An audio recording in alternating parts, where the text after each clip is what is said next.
Are you ready for the best Kansas City Chiefs insight? Welcome to ChiefsBlitz.com YouTube podcast with your hosts, Nick Athen, Andre Tillman, and producer Hence Todd. They'll break down the three-time Super Bowl champions as only they can do. Here's your host, Nick Athen. Welcome to another edition of Chiefs Blitz. I'm your host, Nick Athen, joined by Andre Tillman and Hence Todd. We are here to break down a few topics today. Obviously, the scare of Justyn Ross and his season's ending, and now he's injury prone, back at practice today making plays. But at the end of the show, we'll have an update on Chris Jones's deal, a couple of things that we think might be in the works, might be happening, kind of a direction that we all believe it's trending. We'll talk about the unfortunate injury to Jody Fortson. Tough break for him. And we'll break down the wide receivers that we think the Chiefs will carry going into the regular season. So, gents, Andre, what's up, my friend? Hello. How you doing? I'm here. Let's get right into it. This destructive situation. Destructive situation. Hence, what's up, my friend? Thank you once again putting all this together for us. You're doing a great job. We're learning on the fly, and you are mastering all the controls. It's no problem. Hey, I learned under pressure. I just can't wait to get into the show. I can't wait to see what's the show what we had to bring to the Chiefs fans, bringing the best knowledge that we can bring that from our platform to you guys, phone, television, or TV, or YouTube, wherever you're watching us at. I can't wait to bring you the best of what we can bring and update it on every situation that we have here in Kansas City. Sounds great. So, again, a lot of news today, kind of the aftermath of yesterday. I kind of want to dive into the Justyn Ross situation. I marveled at the media yesterday, especially some in the local media talking about, he was injured. Oh my God, here we go again from the fan base. And it was just all this gloom and doom. And, we come to find out it's a little bit different. He walked in the tent. He hitched a ride with Nico Remigio, who had hurt his shoulder a couple plays before. And he's back at practice scoring touchdowns again. So today. So listen, we all love the kid. We saw him on Saturday, but my God, talk about overreaction. And, Ian Rappaport saves the day, about 5 minutes after all the doom and gloom came out. He said, hey, it's nothing serious, kind of similar to what we had heard. So at the end of the day, Justyn Ross is fine. He's not damaged goods. He's going to play another game Saturday. Yes, we'll cross our fingers, but looking forward to see what he can do going forward. Justyn Ross, to me, again, I like the upside on him. I like Justyn Ross, what he brings to the table. I do, but was the injury a scare? Well, absolutely, it was a scare because we know his resume of injuries. Now, credit to be that it wasn't serious. It was minor. But at the same time, what Kansas City have to deliver on the offense side of the ball is incredible. So I'm not even, with no disrespect to Justyn Ross, I'm not even worried about Justyn Ross. I'm worried about the fact that what the Chiefs have to bring to the table. They got a plethora of wide receivers, so it really doesn't matter. So to me, I get it, but at the same time, Chiefs ain't gonna miss a beat. They ain't gonna miss a step. I don't see them missing a step with Justyn Ross. Being injured, but having Justyn Ross on the team is it going to be a bigger step? The Patrick Mahomes has never had that physical wide receiver of Justyn Ross sides, and putting him with put Justyn Ross with Patrick Mahomes and see what his days in Clemson. Man, the Chiefs fans only can dream and imagine that we get that type of Justyn Ross. I think it's gonna be great. Bringing in Justyn Ross, hoping that he's not injured, hoping that he just coming out. Come out the best we can get of Justyn Ross. I just can't wait to see this guy. The nickname I gave him, 8 Train, the number 8 train is coming out of from Arrowhead and just giving the Chiefs fans that hope, that physical number. Receiver that we never had, that Randy Moss type of wide receiver, T.O. type of wide receiver. If we can get that, it's gonna be amazing. What you think, Dre? What you think? Oh, I don't know about the T.O. and the Randy Moss because those guys are very special. We're not gonna go there. But you should have said AJ Green. It should have said AJ Green. AJ Green reminds me a little bit of Justyn Ross. Good size, good speeds, good body control with the ball. Green. AJ Green, a young Bengals AJ Green. Come on. The Bengals AJ Green. Come on now. You understand what you're getting with AJ Green. Now the thing is this. Let's not put too much flash and hype on the boy. He's still young. He's still fresh. And remember, if you watch the preseason game, he was cool, but he wasn't the best receiver out there that game. Now he wasn't. Now we can say the quarterback threw him some bad balls, but you were still targeted. Like I said, you call about 20-30% of your passes. So we're not gonna. No. We're not gonna do that now. We're not gonna do that now. We're not gonna do that, man. We talked about this on the show. He had at least 2 or 3 more catches, with a better quarterback in that. You say better, but the best can adjust to the weakest quarterback. He was thrown at his feet. He can adjust to the weakest. Tipped. No. Tip or playmaking ability goes hand in hand. It goes hand in hand. But credit to B. Mahomes never really had this type of guy. But are we forgetting about MVS though? Wasn't MVS supposed to be? Was what Justyn Ross supposed to be? Yeah, you make a good point with MVS because last year they weren't on the same page. Sir, let's get him off the show. We got get off this. Leave the show, sir. We want to hear this. If you ain't know about Justyn Ross, sir, we don't want to hear none of that. I don't want to hear none of you talking about, sir. It's all right.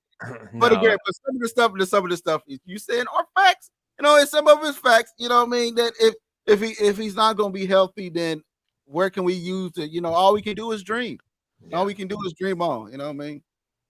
What you got? But I feel like, well, real quick, guys. I know y'all are in love with Justyn Ross, and I get that. I mean, I got the ticket, but I'm not on the train yet. You dig what I'm saying? I got the ticket, but I'm not on the train yet. The thing is this. From what we've seen, Mahomes can make any receiver look good. I mean, the man, they had the number 1 offense last year. So we're talking about X's and Y's. Just give him a bunch of number 2s. He'll be fine. Just catch the ball. It doesn't matter because Travis Kelce is the chain mover. Now, we all know that. He's a chain mover. So what you have right now, you have a plethora of good receivers. So, like I said, Justyn Ross happen to have a little bug. It's okay because the Chiefs can make it up. It doesn't even matter. Well, that's the thing too. I mean, you've got Patrick Mahomes, and give him 5 third stringers, and he'd probably still be successul. We've seen him do that in multiple games with a whole pile of injuries, especially in the postseason. But this is a good young core, and I think people are worried and concerned that Andy Reid and Matt Nagy and Patrick Mahomes don't know what they're doing because. I've watched these posts on social media and on Twitter in particular, people are freaking out about this injury or freaking out about that injury. Listen, this is the group that Brett Veach and Andy Reid put together. This is also the group that Patrick Mahomes signed off on. If he wanted somebody like he wanted Rashee Rice, that clearly happened. He got Juju in here a year ago. He got MVS in here a year ago. He's been working with Nico Remigio all this time. Justin Watson, you've got these receivers, trust these guys. They know what they're doing. We don't need that superstar $30 million contract for wide receiver when we got to pay Chris Jones and we got to pay a bunch of other guys this year or next year. It's not going to happen. So I think everybody just needs to relax, let it play out, and I think everything will be fine at the wide receiver position. Nick, you are very correct, my good sir, because if you look at it like this, under Andy Reid, his regime, his coaching staff, you can put a fullback back there and he can get 100 yards a game just because of the fact that he knows how to put these guys in the right position. Mm-hmm. And so it really doesn't matter. Mahomes, man, listen, how great Mahomes is incredible. He doesn't need it. He doesn't need it. Like you said, Nick, he doesn't even need a number 1, right? He doesn't need a superstar playing X. He don't need him, right? Mm-hmm. Hey, Mr. Bolton, we ain't talking about Madden over here. All right. Well, he's not gonna get one, so we're just he's not gonna get one. Same thing on Madden, Mr. Bolton. But the thing is this: they're in a great position. If he got a little nicked up, it's okay. Chiefs offense, wide receiver core, it's okay. They'll be okay. I say this, Nick and Andre. I would say this. Think about it. When we drafted wide receivers, we drafted Nico Hardman, and DK was sitting there. Imagine if DK was here. You know what I mean? And you remember when we drafted, we drafted, what can we not do with DK? That's what a lot of Chiefs I've seen on Twitter too, is, man, the Brett Beach don't know what he's doing, or DG don't know what he's doing, because we could have had DK. We could have had this wide receiver. We could have had this. We could have had that. Yes. But can you agree with that? I don't know, because Mahomes still putting up major numbers without a DK, without all them star wide receivers. He making the underline receivers be out great. I understand it, but I don't agree with Coach Dre. That's all right. I don't know. What you got to say about that, Nick? What you got to say? No. I mean, it's a good thing that we disagree on these topics, because that's the beauty of this whole process. But again, I continue to marvel at Mahomes. I continue to marvel at, it doesn't matter to him. His drive to win. I mean, again, it's like going back to the Netflix series. If everybody watched The Quarterback, if I'm an NFL free agent, or I'm even a member of the Kansas City Chiefs, why would I not give this guy everything I have? Why would I not come in with the same attitude? Why would I not come in with the same drive and the work ethic? And you're seeing it. I mean, look at Kelsey again today in practice, getting into a little rumble. I mean, he's fired up, because he knows what's going to make his teammates better. And Patrick Mahomes understands this offense, understands these guys. And I don't care about their lack of experience. I don't care about their youth. It doesn't matter, because this isn't the Tyreek Hill offense anymore. It's never going to be the Tyreek Hill offense again. What did they do last year if they lost Tyreek Hill? We've talked about it already multiple times. They won a Super Bowl. They did all these things. And they went out and proved that they don't need that. And now this is what the new offense is. Mm-hmm. It's just like the guys, he said Ricky James is a little bit more than Nico Hardman. I agree. Yeah. I agree. You know what I mean? Like Nick said, he said, hey, ain't no, like last show. If you didn't catch it, go back on Chiefs Blitz and catch the last show, the episode that we said. He said that there ain't no Nico Hardman route. You don't see Nico Hardman doing that type of route and I think Ricky James, like, man, me and Andre was at the stadium. We do our walks at the stadium, and we did our walks, and we see Ricky James coming in there, and Andre was sitting parked right in front of him. We didn't know who he was when he came in. It was like, dang, who? Dre was like, I think that's one of the Chiefs players walking right in there. But the thing is, like, I didn't see that type of a style that Ricky James that he had in New York and San Fran. But now he's with a good quarterback. Man, minds are controlled. These fans are. I just can't wait to see this wide receiver core. I think so too. And he was running with the ones today, obviously because of the injuries. But my God, he's not Mecole Hardman. I mean, Mecole Hardman, again, nice player, nice gadget, had some great moments in Kansas City, had some pretty big plays in Kansas City. Some great moments. To be the next Tyreek Hill, it just never. Oh, come on, he did.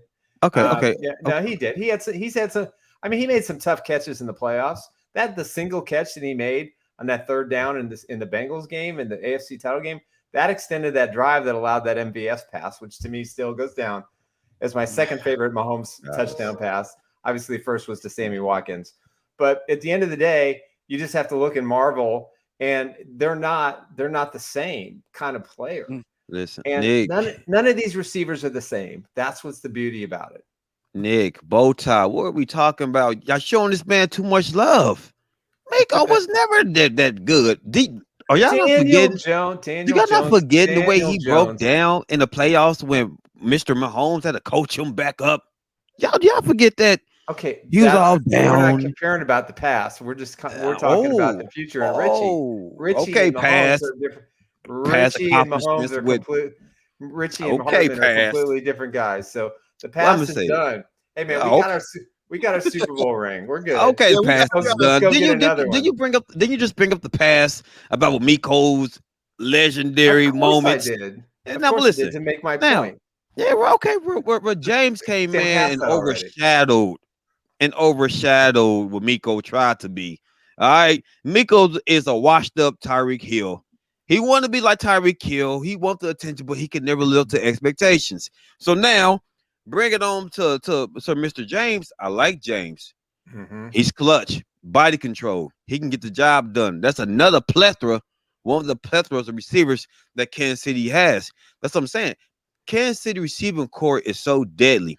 You can put anybody, the X, Y, and the Z, and they can contribute, right? So it's not even a big deal anymore. Which y'all bringing up, it's amazing because I know what they can do. I'm sorry, my brain's rattling because stuff shaking. So the thing is this: what they have to bring to the table is not even a question, right? Because when Tyreek Hill left, guys, Nick and Bo, when Tyreek Hill left, they was number one. They was even more dangerous with what they had because the ball was spread around. So right now, it doesn't even matter. Let that man rest. Let these guys eat. Let them eat. Let them show their worth. Right. That's why I'm not worried about it. Yeah, I'm not worried about it too. So I mean, this does pose, a roster situation with wide receivers. I think it's pretty obvious they're going to carry 7 at this point. And I think if you look at the receiver group, I don't think it's really going to be a surprise there. I think you've got Kadarius Toney, who's going to be back. You got MVS. I think Remigio is going to be in that quote, probably injured reserve with the shoulder. Maybe they carry him on the roster and then put him on IR so they can designate a return just to have another wide receiver option down the road in case there's an injury. But I think it's definitely going to be 7. And I think you're going to see 4 tight ends, for the Chiefs. So I think that's kind of the direction, because one of the tight ends that we lost, Jody Fortson, once again. I mean, I feel for this kid, man. This is his 3rd year on IR. He's been injury plagued his entire career. It's sad. He's a good person. He works hard. He rehabs when he gets hurt. He comes back. He played with a really bad elbow in the AFC title game, and he was a guy that had to be called upon because of all the injuries. And I think you have to look at him and say, it's a tough break, but I put an article up on ChiefsBlitz.com about it earlier, and I think that he's got probably at a crossroads with Kansas City at this point. He'll be an unrestricted free agent, no restrictions on his time frame anymore. He's free to sign with anybody. Maybe he ends up in Washington with Eric Bieniemy, but it's too bad that he didn't get his chance because again, there's no guarantee he'd have made the roster. But tough break for Jody, man. It's a tough break for him, but come on, we gotta keep it professional. It's business. When you injured prone like that, when you're injured prone like that, what can you offer to the team? Right. What can you offer? Like I have yet to see him break out. I know in practice, I heard good things about him in practice, but I have yet to see him break out. And so by him losing, Chiefs ain't gonna miss a beat again. They're gonna miss a beat. Does he has potential? Yeah, great potential. Good size. He could have been the next Travis Kelce, but at the same time, like I said, it's just. Well, I don't know if he'd been the next Travis Kelce, but he certainly is complementary piece. He's more wide receiver in my book than tight end. But you want that big physical guy. Now they've got some big physical receivers, in Ross and Rice. When he first came on, he came in as a wide receiver. Yep. And they converted him to tight end. And like they said, man, like I'm sad about Jody too, guys, and I'm sad that he's he can't stay healthy. But seeing like the potential, like you seen the flashes, like in the San Diego game, you seen the flashes, like okay, he can be this guy, be this guy, but it's always something happen to him. The Nick here, Nick there, Nick there, Nick here, Nick. I had nothing to do with it, man. But it's always something. But now that they had those physical wide receivers in Rice and Justyn Ross, and they have a lot of more physical wide receivers coming in, they got it's gonna be hard to keep him. It's gonna be hard to keep him on a roster, and he's not there all the time. What you gotta think about? Bow tie. Nick, listen, guys. Okay, this is a business. Okay, you're not producing. I don't care if he came as a tight end, left tackle, receiver. It doesn't matter. We need production, right? So my thing is this. This is my take on him. Is it sad?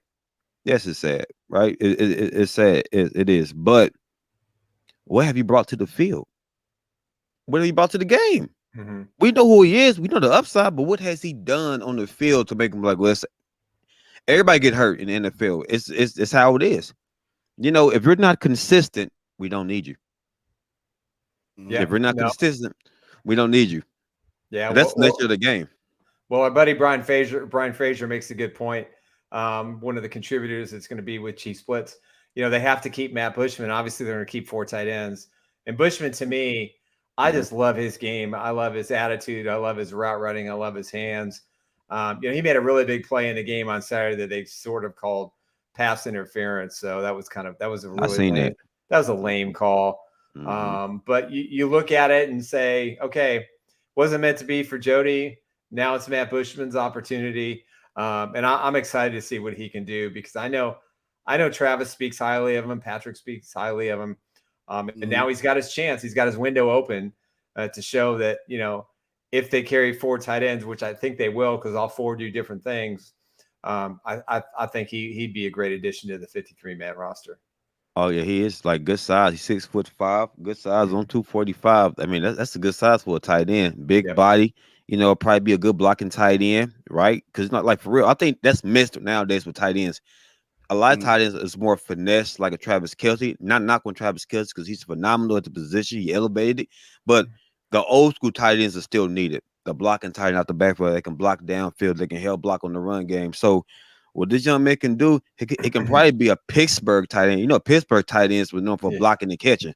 Yeah. You know, so if he bring that element to this Andy Reid's offense, watch out, because it's going to be a special offense. It's going to be even more special because it's going to help out tremendously in the run game. Yeah. No, absolutely. So like, speaking of 50-man, the 53-man roster, Nick, who do you have that's going to actually, like, where's your cut candidates? Who are your cut candidates that's coming out of this? You know what I mean? That you're going to be watching for, that's going to be coming out this training camp and this next preseason game. Like, who the Chiefs fans should keep their eyes on with this Arizona game? Like, what's the position? You make a really good point, because, you know, they've got some issues. The depth at tackle and center, they've got Austin Ryder and Nick Allegretti. You know, are they going to keep 3 centers? Obviously, the wide receivers, you know, I think Amir Smith Marsette's probably out. I think Kekoa Crawford's probably out. You know, will they keep 3 quarterbacks? Will they keep 2? What are they going to do with Clyde Edwards-Helaire? I mean, I showcased him the other day. You know, that's definitely an area in which I'm saying, you know, they're probably going to trade him. You know, I think so. Danny Shelton showed up, you know, but they got Condre Coburn, who will be the starter for Derek Nottie probably next year. But, you know, Daniel Wise played really good at right defensive tackle. So Jack Cochran, another guy. So, you know, Deion Bush came in and played well. He was hurt. He came back. Lamar Jackson, the cornerback, looked pretty good as well. So, I mean, I don't think we're going to see any kind of roster shocker at this point, but I think there's going to be some quality guys that end up on other teams. And I think the Chiefs are going to be pretty stacked with their 53, because as we saw last weekend, their depth was impressive. Their starters weren't impressive, but the depth came to play. And that's where you find these guys. And, you know, again, the Saints played to win, and they played pretty much like an NFL-style game, how they're going to play week in and week out. And even Andy Reid admitted they weren't quite ready for that. So now they're playing the Cardinals this weekend, and if you watched them play the Broncos last weekend, it was like, oh my God. Yeah, they're shopping for that number 1 pick clearly already in the preseason. So I don't know if we'll get a true gauge of what this Chiefs team can do, but yeah, I don't see any massive roster surprises other than maybe Clyde, like I mentioned, Clyde Edwards-Helaire. Now, Justin Watson, wide receiver, possibly. You know, if Kadarius Toney comes back week 1 and Remigio's okay, you know, do they trade him? They gave him a 2-year contract, but it's not a huge cap hit. You know, he would be one of the surprises. Maybe he gets dealt, you know, for a 5th or 6th or 7th round pick. he's looked good in practice. He's been solid. They really haven't showcased him at all, a whole lot. So, that's an iffy thing. But I think that depends if they think they can put Remigio on the active roster, then put him on IR. I don't think there's any chance that he's going to get on a practice squad for the Chiefs. The kid's too talented. And do you see what do you see number 12? I keep on forgetting his name. The backup quarterback. Do you see him getting? I think he should be a backup quarterback. Shane Bichelle. Yeah, no. I mean, I think he should be our backup quarterback. Yeah. If I don't think he's going to make it, if they put him on a practice squad, he's not making that practice squad. Somebody going to put in waiver in for him and claim him. Because he showed his from last year, his improvement from last preseason now to his preseason. His play is getting better and getting better and getting better. Besides that questionable pick that he thrown in the preseason, but other than that, I think he should be our starting quarterback. Our starting backup. Yeah. Let me tell you why it's a good point with Mr. Bolton just illustrated. I'm gonna say this. We all clearly know he don't have the arm of Patrick Mahomes. We know that. But he has the playmaking ability to make plays down the field and use his legs very well. We seen that. I like that in him. I like that because you gotta be able to, how Andy Reid does his offenses. What he does. He like to play chess, right? Mm-hmm. Because if y'all know, Alex Smith never had a big arm, but with Andy Reid and that style of offense he had, he fit very well. Same thing with number 12. He's going to fit very well. Andy Reid got some plays already worked in for number 12. That's why I feel like number 12 is going to be the backup because he can do stuff that Henny couldn't do. He can go out there and make plays, strong bootleg plays, come out the backfield with the speed they got with the Justyn Ross. It's like Andy Reid likes this young man. I know he do because if you look at what he did again in that game, it was exciting to watch. He was exciting to watch, and I feel like that's what he's going to bring to the team. If Mahomes have a situation, he's going to bring that element to the team. So again, I agree with you both. Ty, incredible guy. I like him. Well, here's the problem. Blaine Gabbert's the backup. It's going to stay the backup. And here's the issue. I mean, I know you don't want to hear it, but every year Andy wants that veteran quarterback, and in some instances, he's had two veteran quarterbacks on the roster. And obviously, we know why. Because those guys have NFL experience. And listen, I mean, I'm not a big Blaine Gabbert guy. I think he had a good career. The last few years, he was Tom Brady's understudy, which means he's probably learned a few things. This is obviously a good offense for his fit. And I thought he made some really, really good plays, in stretching the defense with the Saints and getting in there and, playing for a quarter. But I don't see how Shane Bichelle. The bigger question is, do they keep three quarterbacks again? Yes, because I think Shane Bichelle ends up on another NFL roster. And if Andy likes him as much as he does, then that means they're going to fit three guys on the active roster, three quarterbacks. And that's probably the safe bet and way to go, in my opinion. And speaking of the roster, what are we going to do if Chris Jones don't show up? What do you got to say about that, Dick? Well, I posted something up on Twitter earlier.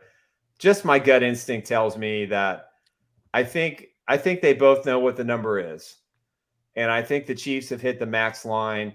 I think that they're close enough to where Chris Jones' max line is that it just boils down to the holdout was effective. It created leverage. It allowed him to maybe get a little bit more. Maybe he goes from 25 million to 27 million. Probably not going to get to 28, 29, or 30, somewhere in those lines, and maybe increase his bottom line from, a 75 million guarantee. Maybe he gets up over 80, 85, or it gets close to that 90 range. It just depends on how they structure the deal. But to me, I think the holdout has done what it's supposed to do. And for Chris, he's having fun on social media, which is great. He's having fun, with all the what if scenarios and pandering to Broncos fans and to Raiders fans. Mm-hmm. To me, it's pretty comical, but I think it's time to get back to football. Plus, he's not going to have a day in training camp because they break tomorrow. So he's in a really great situation where he can say, okay, I missed training camp. I'm going to get my coin. Might not be the Aaron Donald coin I was looking for, but I'm certainly going to make enough money to take care of myself and then some, probably 2 or 3 generations of the Jones family. So in my opinion, I think the stalemate is there. I think the number line is there. And I think they're going to come to the middle at some point here. Certainly before the end of the regular season, but I wouldn't be shocked if it's sooner, or at the beginning of the regular season. I wouldn't be shocked if it was sooner, because I think he's retiring as a Chief. I don't think he's ever going to play another uniform. I could be wrong. Save the tape, save the mark at 30.50, but I think he's going to be a Chief for life. What you guys say, Andre? When we watched that game, Which game? the Saints game, Okay. and did y'all see how the Saints were just having fun, lollygagging on down the field, lollygagging? I missed a hiccup. Okay, fine. Wasn't no pressure. Wasn't nothing. I mean, the energy level was so low. Not saying if Chris Jones would have came out there, it would have made a difference. But if you look at the AFC this year and the quarterbacks and playmakers they have, you had to have a dominant figure in the middle, right? Mm-hmm. You had to have a dominant figure that can get instant pressure. We need a dog. If the Chiefs do not come up with a plan, and I'm pretty sure they did, they do not come up with a plan to get this man, it's gonna be a long year for Kansas City. But as Nick was just saying, and I do agree with this, this is the business. If you don't take what we give you, the show must go on. The show must go on, and Kansas City will have to play a bend but don't break style defense. Mm-hmm. It's going to be bending and breaking quite a bit if Chris Jones isn't there. Absolutely. So, with that being said, am I on board signing Chris Jones? Absolutely. But at the same time, am I on board with the other side of the organization? Absolutely. Because it weighs, it's 50-50. So, you don't take it, show must go on. We take it, great. Here we go, another Super Bowl. Another Super Bowl. Yeah. I mean, again, I you look at this, this is the NFL has always been a business. Carl Peterson was the general manager, president, CEO, all those titles. I was fortunate to spend time with him, and he taught me and showed me a lot about the business of the NFL. And you can go back to the way the agents and general managers have negotiated for decades.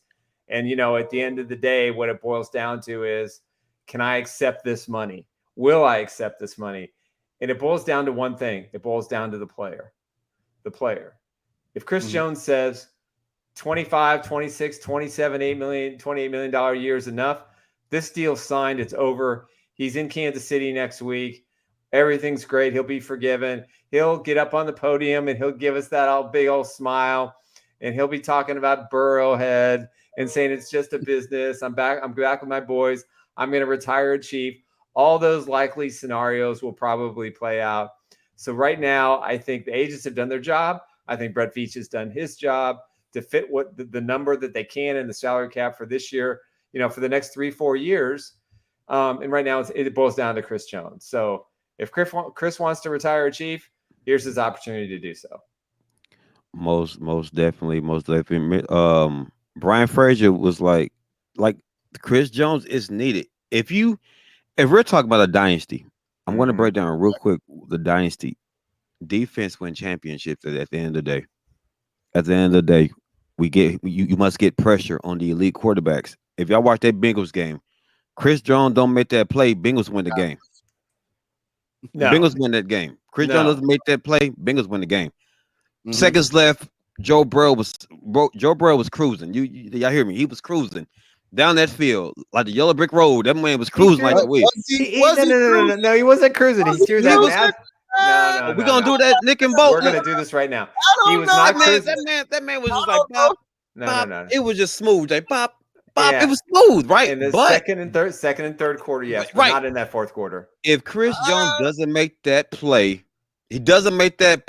we're having a different conversation now. Now the contract issue is different, but Chris Jones made that play. No, biggest play of his career. I'm not downplaying it. but I don't think Burrow was having a great afternoon. There were other guys getting pressure to him. I mean, he throws the big pick, interception in the fourth quarter. That's the tip pass. Not one, but he had a miraculous 3rd and 16 conversion because all world Trent McDuffie was in the wrong spot, or else that probably was an incompletion. And there was no sack, but Chris Jones made the play of his career. He dropped the narrative that he can't get a postseason sack. But the Chiefs defense collectively overall made Burrow struggle. And if you take away the Mahomes fumble, this isn't a game.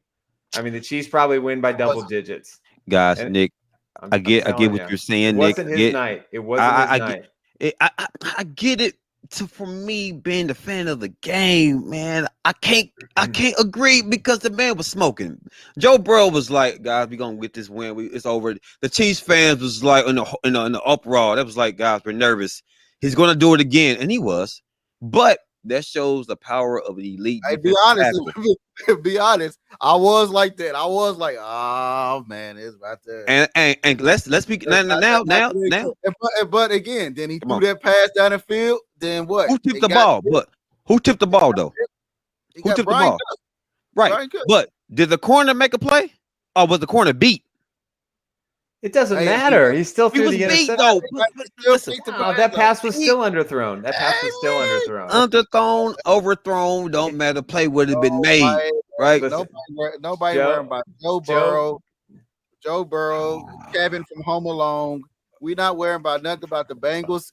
I love y'all, Chiefs Kingdom. I love y'all, Chiefs Kingdom. I do. I really do. I really do, guys. Well, let's call it. We ain't worried about Tony the Tiger, the team. The disrespect. No, we're not worried about the bank. I get it, but the point of this whole hoorah is that Chris Jones made the biggest play that game. You're not getting any. That's all I'm saying, guys. But we know Joe Burrow is right behind Patrick Mahomes. But that's a whole nother topic. What I'm saying is this, Chris Jones is the anchor on that defense. No, there's no question about it. And he needs to be there, and it's time he shows up.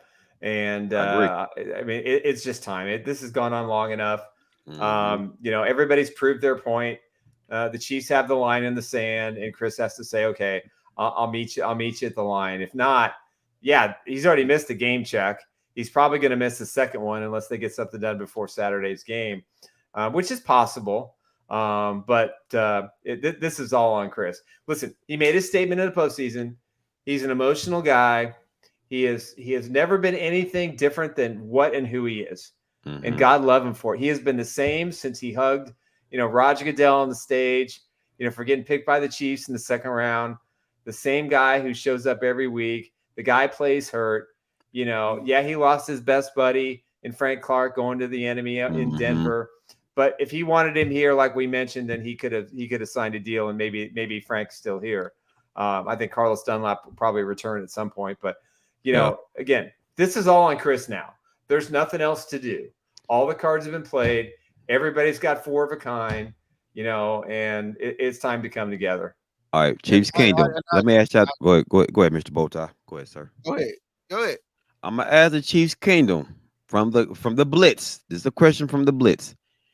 Without Chris Jones, do the Kansas City Chiefs defeat the Detroit Lions without Chris Jones?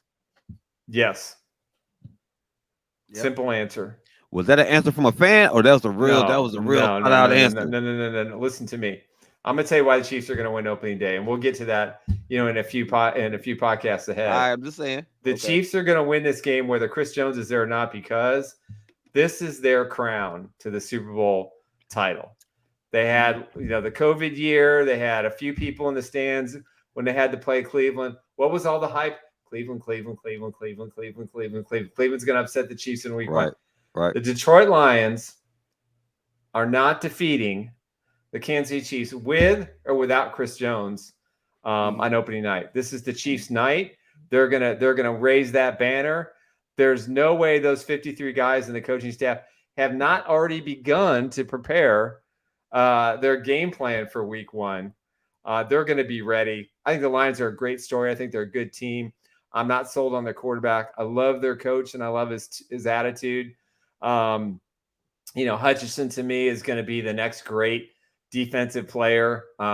He could get a sack or two on Mahomes, but I think that I don't think there's any question the Chiefs are going to win week 1. Now, will they win week 2 at Jacksonville? No, I don't know, but I think they're going to win week 1 at home against Detroit. Okay. And speaking of next opportunities, so the Arizona and Chiefs game is coming up this Saturday. So what's your takes on that, and what everybody should be watching that we see going to be coming out this preseason game, this next showing? Okay. I'm looking for the offensive line because they're going to bring the thunder. They're going to bring it to the offensive line.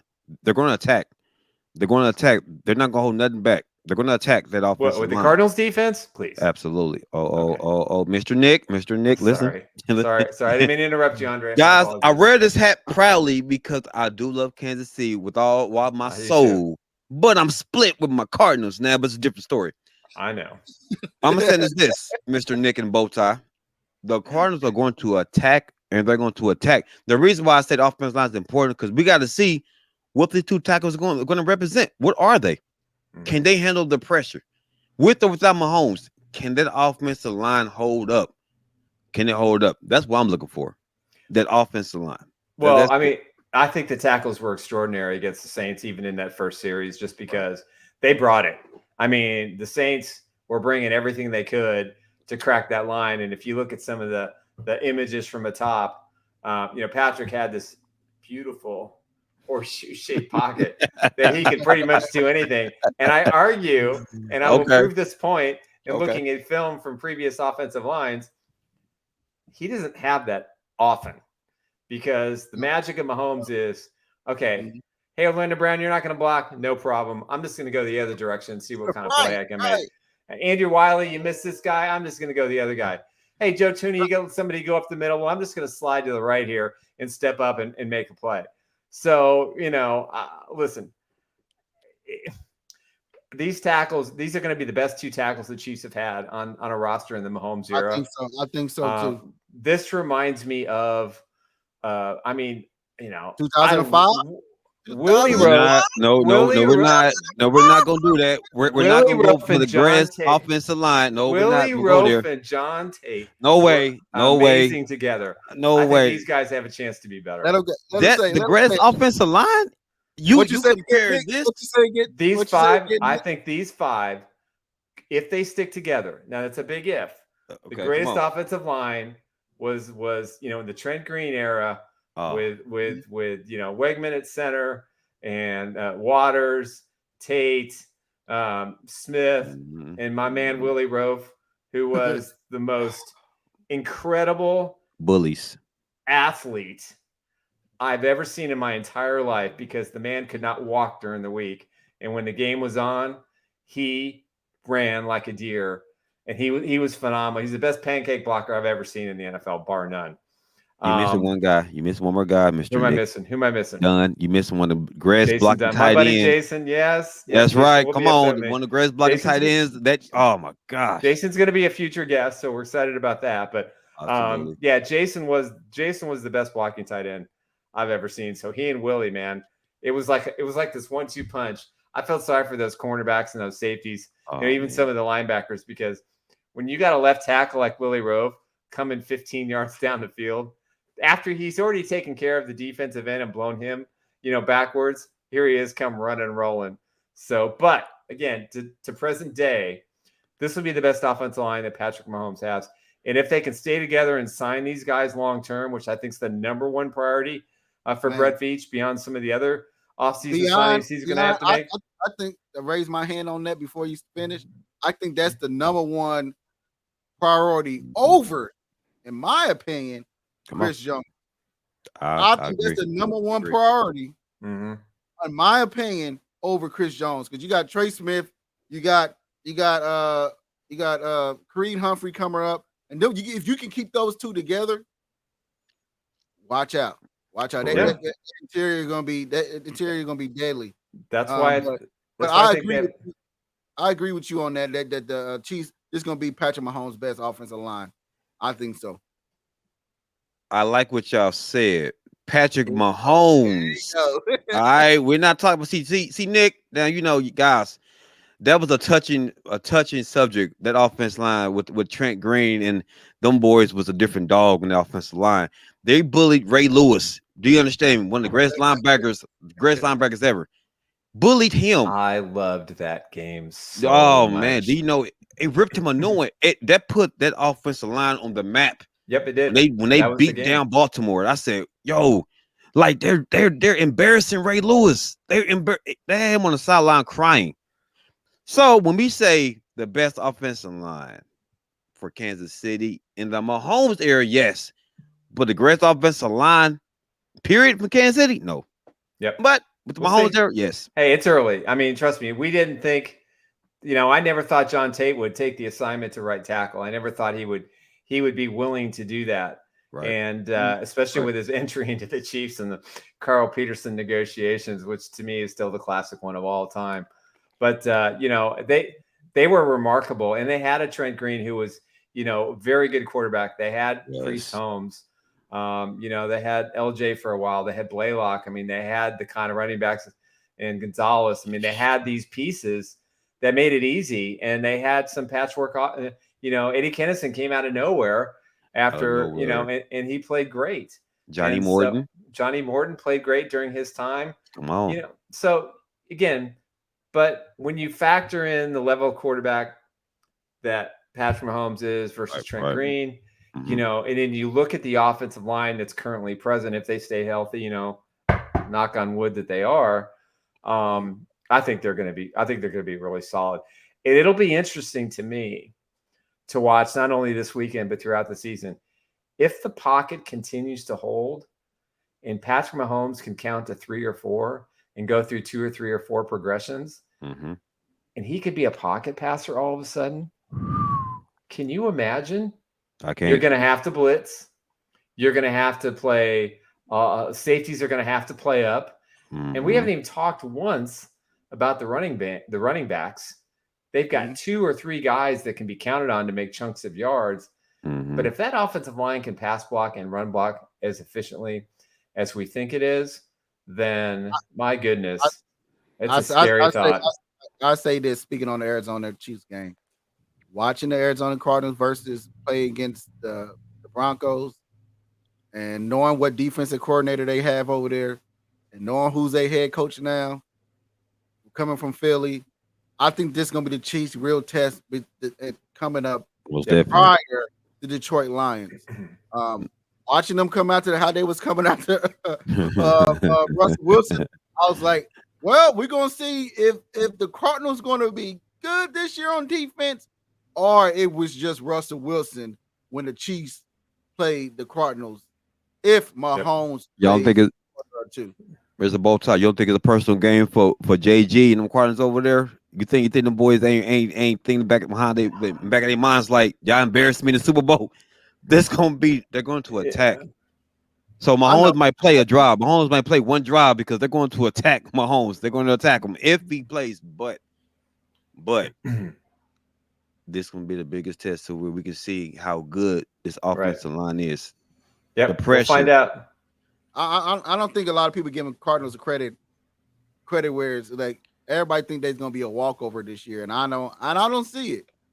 And I got the Chiefs. You know me. I said it last year, and it was almost until Kyler Murray got hurt. I think Kyler Murray is one of the up and coming quarterbacks that's in this game.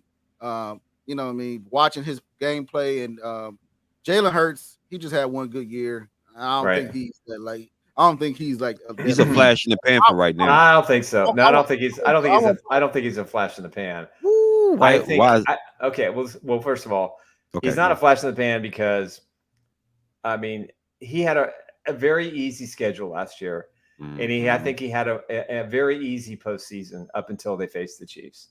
He's not going to have that this year. He almost won that game. I was there. I left out of there. I left out the stadium. I just Super Bowl. I left right out that stadium. I called him. I called Dre. I was like, I'm gone. I don't see that. I left out. I went into the media room. I was like, this is not looking good. No. It didn't look good. But Mahomes is just that special. But I think I would put him in the top 4 quarterbacks in the NFL just because he's kind of proven that running quarterback, he has got a good arm. It's not a great arm. It's certainly 10 times better than Lamar Jackson's arm. There's no question about that. Yeah. But he has a really good feel for this offense. And, he was thrown in, I think, ironically, against the Chiefs a few years ago in the middle of the regular season. And I like his game. But the schedule this year, it's brutal. They don't have as many patsies as they did a year ago. Yeah. And that doesn't put him in the flash in the pan category. Now we're going to know. Is he truly an MVP candidate? Can he be a guy that can... We're going to make that a new segment of the show. Who's in the flash of the pan? Okay. Next of the pan. Who's a quick sizzle? Who's a quick sizzle? All right, we'll do come up with a really cool graphic. We'll call it the flash in the pan. I love it. I love it. Right. So with that said, man, I want to thank, anything y'all want to, Nikki, anything you want to let the fans know that's coming in that's new on Chiefs Blitz, what they can find everything at, or, where they can catch everybody. Definitely www.chiefsblitz.com for the website. We're going to put at least an article a day. We'll probably ramp up to 2, 3 as we get closer to the regular season. Obviously, the podcast, the Chiefs Blitz, check us out at YouTube. We're kind of learning as we go. We the 3 of us met a few weeks ago, and we're going to put a lot of things together. We got a lot of great guests lined up that are going to come on board. So we're just going to knock this thing out best we can and get through this. But check us out on Twitter, Facebook. Got an Instagram account we just set up too. So definitely just, spread the word out. We're here as fans. We're gonna shoot straight with you, and we're gonna have a lot of fun talking about our favorite topic, the Chiefs. So again, chiefsblitz.com. So guys, again, please go ahead and follow us. You can follow me at Hence Tide at Bowtie Sports, Nick at Chiefs Insider, and Andre at Andre Tillman. Again, we be looking for us after the game on Saturday. Late night. It's gonna be a late nighter. Also, we're gonna have more graphics and stuff coming for the show because we just now building. We building as we go. We don't want to listen for him. He's said enough for today. AKA Coach Drake, guys. If you want the exclusive, fundamentally sound feedback, Coach Drake is what you're gonna get, sir. All right, sounds good. Continue on, Bowtie. Continue on. So we will thank everybody for watching. We'll thank everybody for tuning in. We will catch you next Saturday after the Chiefs game, where you can catch us here live on Chiefs Blitz. But other than that, guys, you have a great day. We'll keep you updated on the websites and everything else like that. So with that said, we want to have everybody for tuning in and have a nice Wednesday. All right, guys. Sounds good, guys. Take care.